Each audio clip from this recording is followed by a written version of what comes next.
welcome to lecture 35. In this lecture we will discuss various aspects of urban risk and disaster management.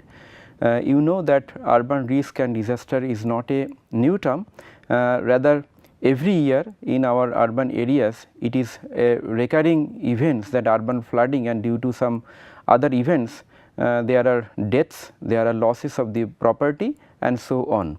And because the urban areas are much more congested than the rural areas, therefore, the loss and the deaths are more in urban areas due to various kinds of risk and the disaster.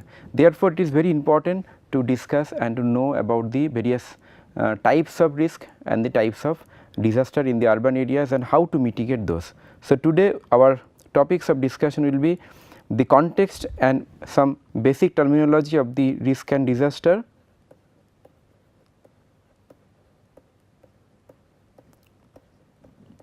management, then the overview of the national policy on the disaster management and also the disaster management cycle, and then we will also discuss Disaster Management Act salient provisions, then what are the risk and the urban local bodies role in the disaster management and some resources which you can utilize.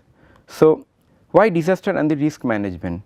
Because as I have told just now that in urban areas there are frequent events and frequent disasters in last few decades. For example, there are chemical disasters. We all know about the Bhopal incident of the Bhopal gas tragedy, and apart from the Bhopal also there are incidents like the urban flooding, there are incidents like tsunami, there are incidents like collapse of the building, there are incidents like terrorism. So, all these events and all these activities which happens in urban areas and makes maximum amount of deaths, but on the contrary the urban local bodies and the development authorities or the urban government, they are not equipped with the appropriate knowledge and skill. Therefore, they cannot address and they cannot tackle the problem properly. That is why we need to study the urban and risk and disaster management. So, before I come to the overall policy act and other essential information, let me discuss some basic terminology which will be essential to understand. First, I start with the risk. What is a risk? Risk is basically we define risk as a estimated loss due to some possible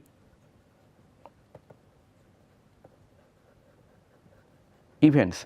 For example, some of us we pay money for the life insurance. So, it is basically the assessed, we pay money to on the basis of the assessed risk of our life or assessed risk of our disease or something like that. Similarly, for urban infrastructure and urban situation, the risk can also be assessed and risk can also be estimated. For example, if there is a flood or there is a collapse of a bridge, what kind of risk is involved in terms of the death of the human being, loss of the property, and that can be assessed. Those kind of risk are there. There are several types of risk associated in the urban areas. So, this is the basic understanding of the risk.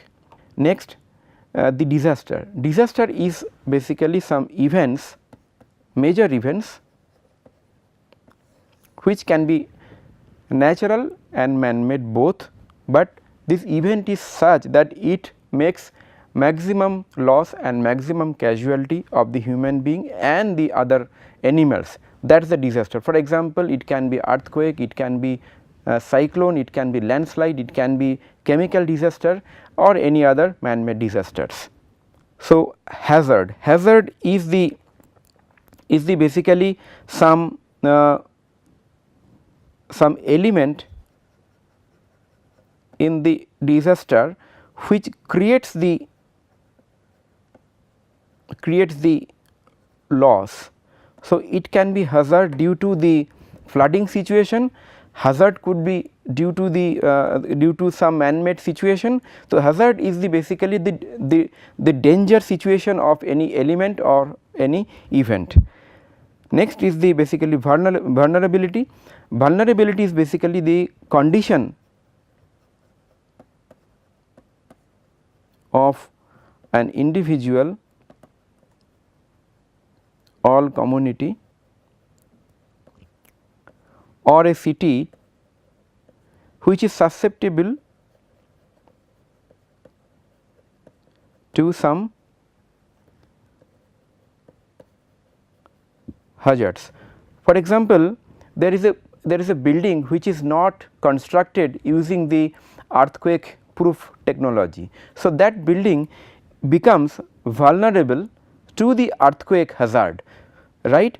Similarly, suppose a building is not properly constructed on a and it is constructed on a flood prone zone, within the flood prone zone. So, therefore, that building becomes vulnerable to the flood hazard. Therefore, the vulnerability is the proneness or likelihoodness of a situation or of a situation like hazard for a particular building or individual or other animal or a community.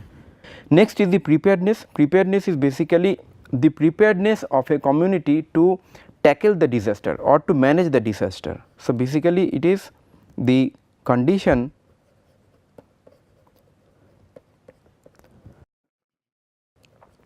which fights or addresses disasters. So, for example, a local body which is having a dedicated cell, technical cell and a equipped cell who has the adequate skill to fight with the disasters, and urban local bodies which does not have that cell, dedicated cell for tackling disaster, definitely the preparedness are not same. The urban local bodies which is having the preparedness, that is much more prepared than the other urban local bodies which does not have that technical cell. So, then there is recovery. Recovery is the any after any disaster or the risk or the life events or the hazard event, there is a period by which people try to recover the losses and people comes to the normal process. So, recovery is the process of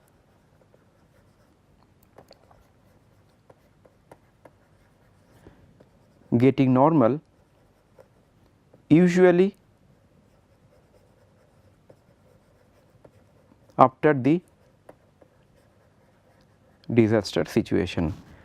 Similarly, there is a term called prevention. Prevention is taking action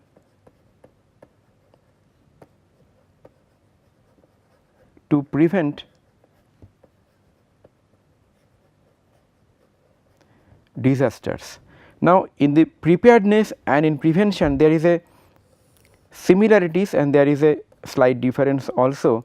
For example, in a earthquake prone zone you are making your house with earthquake technology, earthquake proof technology. So, that is your preparedness and you are trying to prevent the effect of the earthquake, but actually you cannot stop the earthquake, but you can create your building in such a way so that it can resist the causes of the earthquake. Therefore, the prevention is some action and your preparedness is the end product of your action. Therefore, preparedness is the final outcome of the prevention activity.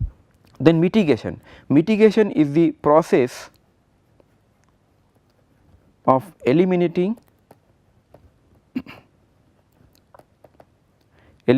or reducing the disaster effects. So, mitigation involves the preparedness, the prevention, recovery, everything. Then there is a term called response. Response is the immediate response after the disaster. So, response is the immediate actions after the disaster. Then there is a term called retrofitting. Retrofitting is the fitting or construction done retrospective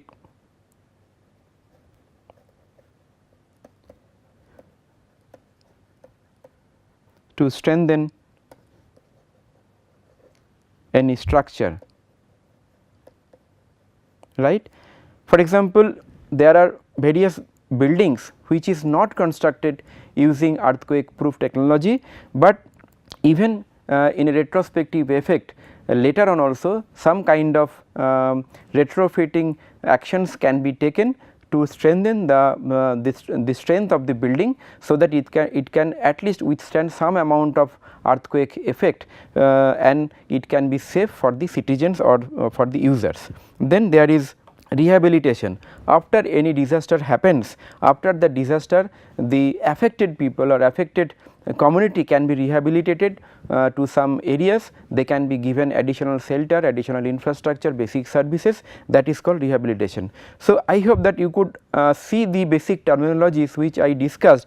These are much related in disaster events, starting from the prevention to the recovery and the rehabilitation. Now, let us see that how it is interrelated. Basically, the risk and disaster is the cause, and with that it is making hazard,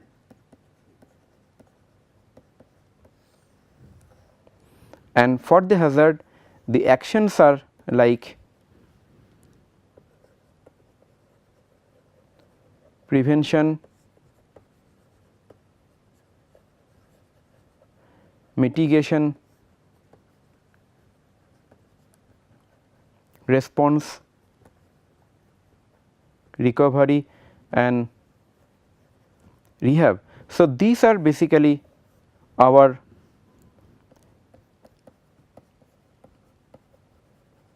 intervention, and this intervention is dependent to vulnerability.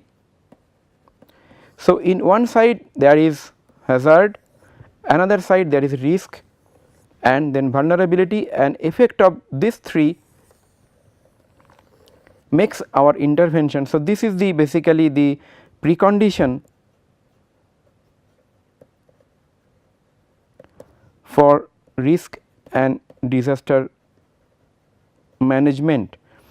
These three factor: risk, hazard and vulnerability, and intervention what we do is the prevention, mitigation, response, recovery and rehabilitation. This is the interrelation between the terminologies. Next we see the salient provisions in the national policy on the disaster management, which came in 2009. So, it says that it gives the institutional and legal framework in terms of the NDMA, National Disaster Management Authority, and the other institutes at the state level, district level, financial arrangement, how the financial arrangement will be there to tackle the disasters and the risk, disaster prevention, mitigation and preparedness, techno-legal regime, how it can be done, then response, what kind of response could be taken for the disaster, then relief and rehabilitation, then reconstruction and recovery, capacity building, knowledge management and research and development. Now, here I would like to mention one point, that in the prevention and mitigation there is two term which is very common. One term is called structural mitigation,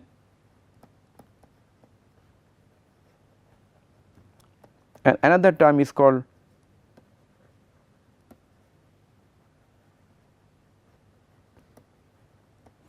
non-structural mitigation.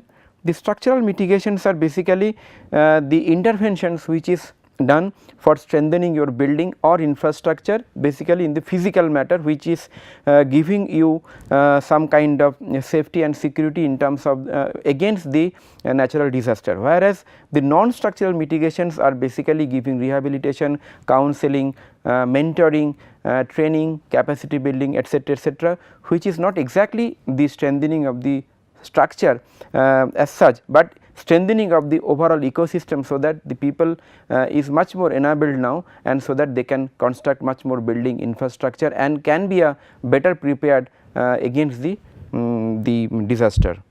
Okay. Now, based on the policy document, this is the disaster management cycle. Now, this disaster management cycle starts with the prevention. I am sorry that print quality is not that good, prevention. Then we do the capacity enhancement, mitigation and preparedness, and then there could be a disaster incidents, and then after the incidents immediately we will come with the relief and response, then quick assessment,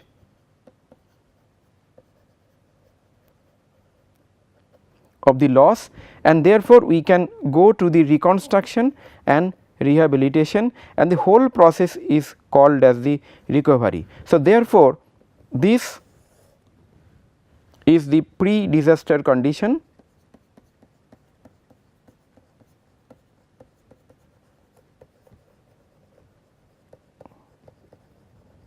and this is post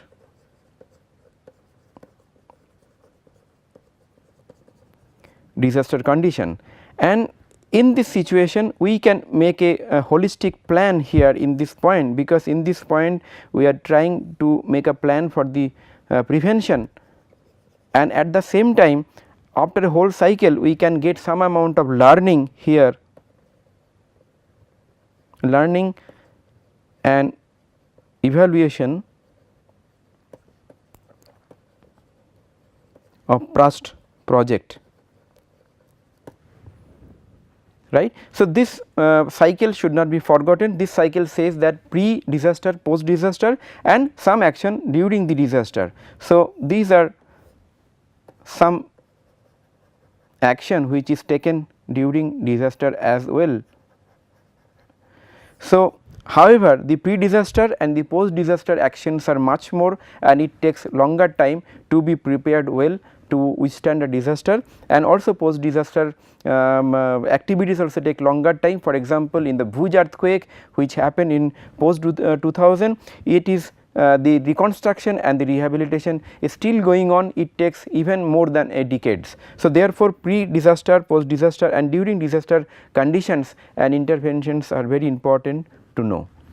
Then I tell you the some of the provisions of the National Disaster Management Act, which is the mother act which came 2005, and this act says that creation of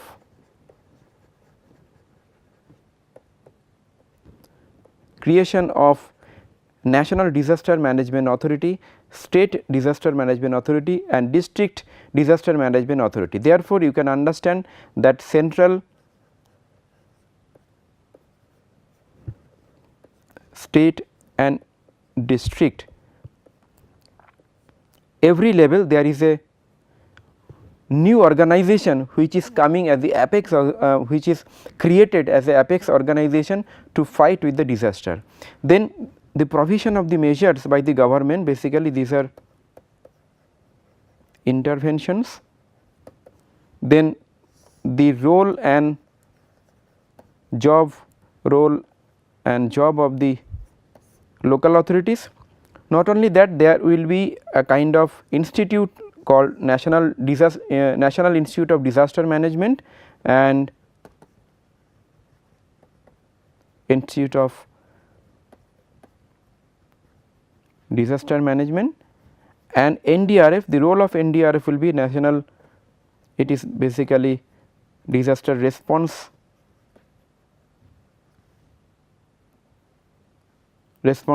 I think it is response fund or something. So, the job of the NDRF team will be to take action, and the disaster the NIDM is to take action on the research and development and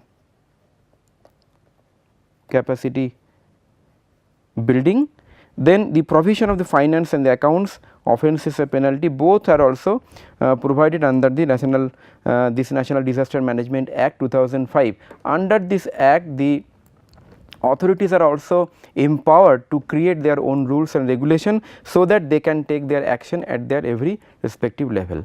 Then these are the, I am showing the under this act the job of the local authorities. It says that local authorities basically subject to the directions of the district authority, a local authority shall ensure that its officers and employees are trained for disaster management, ensure that resources relating to disaster management are so maintained as to be readily available.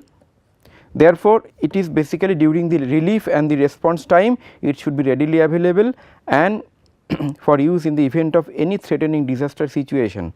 Ensure all construction projects under it or within its jurisdiction conform to the standards and specification laid down, and for prevention of the disasters and mitigation by national authority, state authority or district authority. So, basically this is the compliance with the norms, standards and the organization. The B is basically to ensure the relief, and A is to enhance the skill and preparedness. Then D is the basically carry out relief, rehabilitation and reconstruction activities in the affected area in accordance with the state plan and the district plan. Under this Disaster Management Act, every state government at state level, district level, they have to make a disaster management plan. So, how the disaster management plan at the district level is integrating the disaster management plan and action at the local level, that also has to be taken up by the local authority. Therefore, it is the planning function which is mandated under the Disaster Management Act. Then local authority may take such other measures which is notified time to time or which is felt required time to time during any particular disaster situation. So, these are the broad recommendation under the Disaster Management Act at the local level. Therefore, it is the task of the urban local government or the development authority to ensure this kind of jobs and the roles to play during the disaster or before disaster. Then let us see the categories of urban risk. You know that the first category will be basically the pollution, it can be air, soil, water or noise, the chemical disasters or chemical events, accidents could be road accidents, accidents could be the collapse of the building, accident could be collapse of the bridge, recently one bridge collapse in city of Calcutta. So, there are various accidents like that. Then fire hazards is common in urban areas. Urban flooding in last few years, it has been a recurring problem in the cities like Chennai, recently in Mumbai, and various cities are facing this urban flooding situation. Terrorist attack, we know the incidents in the city of Mumbai. This is a very dangerous situation which we have felt and experienced. Then social condition like riots or various kinds of social activities, strikes, random strikes and demonstration delegation which happens in the public place or in the road condition, that also creates sometimes the disaster and the risky situation. Climatic effect, for example, urban heat island or other climatic effect, the climate change altogether is a risk of the urban situation. So, apart from all these national policy act and rules and regulation, there is a climate change mission under which Government of India also have taken several action, so that the cities are better prepared to take the action under the climate change paradigm. Then apart from the risk, there are various categories of disasters like flood. Now, the urban flooding is caused due to man-made situations like the faulty planning or the worse development control regulation or lack of enforcement, etc. Whereas, the flood which is classically termed as the natural reason or the natural disaster. And then earthquake, landslide, cyclone, then tsunami, then drought, so on. So, these are the natural disasters which also affects the urban areas, and most importantly the risky situations of the urban risk which I told earlier, those are affecting in the urban areas as well. Now, role of urban local bodies will be to identify the potential risk and hazards, then make plan an action plan, then mobilize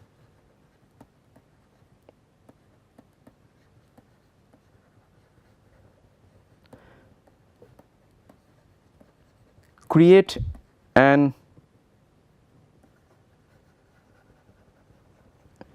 enhanced capacity.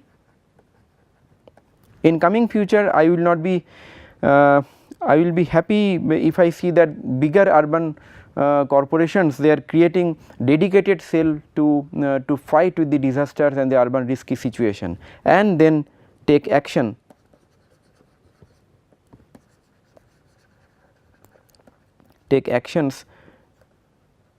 during or post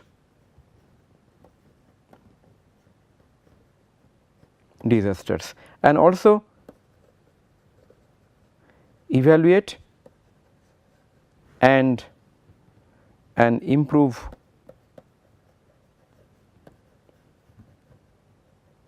planning and preparedness both, right. So, these are the broad role of the urban local bodies which can be taken at your place, and please do not forget to integrate the projects or the actions with other regular development plans or the regular development projects which we have been discussing otherwise in the other lectures. So, therefore, disaster management is not a separate subject, or it is not a isolated subject at all. So, disaster management and the risk management has to be considered during every stage of development, every stage of the planning, but definitely if your city has some amount of very typical risk like man-made or the natural disasters, urban flooding or any typical situation, that has to be given very special care and very special planning and development intervention. Therefore, these are the roles you should take. Now, I show some of the resources page I have taken from the National Disaster Management Authority, the front page of this website will give you information about the ongoing activities under the Government of India at the state level, at the district level for every states. So, therefore, you can visit this website and have a look. Second, I tell you that this is the website from the National Institute of Disaster Management. From there the Apex Institute, which is giving the training and the capacity building for the urban local bodies and also to the other agencies who is working on the disaster management. Therefore, if you have any training need or a particular need for capacity building, you can contact with them, or you can attend some specialized training course under disaster management. So, NIDM and NDMA, these two are basically apex organization which is very much pivotal in their role in disaster management in our country. So, you should definitely visit their website. So, with this I conclude today's lecture. Today we discussed the various aspects of the urban risk and disaster management. We have started the discussion with the various terminologies like risk, disaster, hazard, vulnerability, then preparedness, mitigation, management, response, recovery, rehabilitation, retrofitting, etc. And then we have seen the provisions in the National Policy of the Disaster Management 2009 and provisions in the Disaster Management Act 2005. We have seen that under this policy and act, both the creation of the national, state and district level organizations are there, and it is essential to make disaster management plan at every level in integrated manner, and there are some tasks and job indicated for the urban local bodies. Then we have identified or tried to see that what are the urban risks associated in the urban areas like fire hazards, accidents, terrorism, urban flooding, etc., etc. There could be chemical hazards, and also we have seen the natural and the man-made disasters in the urban areas. So, your role will be to identify the disasters and the risky situation, try to assess the multiple hazard and multiple risk assessment this condition, and then make a plan for the disaster and the risk mitigation based on the guidelines given by the NDMA or the Disaster Management Act, and plan accordingly and take action accordingly, and if possible gradually in your urban local bodies you can create a dedicated cell which is equipped with the skills and knowledge of the disaster management and the response actions which is required during and the after disaster management. And if you want to take any particular project post disaster or before disaster, in integration with the other centrally sponsored scheme, do that in an integrated fashion and try to mobilize fund from all the centrally sponsored schemes. So, with this I just thank you very much for attending this lecture, and next lecture we will be discussing on the managing urban environment, and we will see some very crucial issues in the urban environment and what is the skills and the competencies required and what are the strategies taken at the urban level to tackle all this environmental problem. So, thank you very much.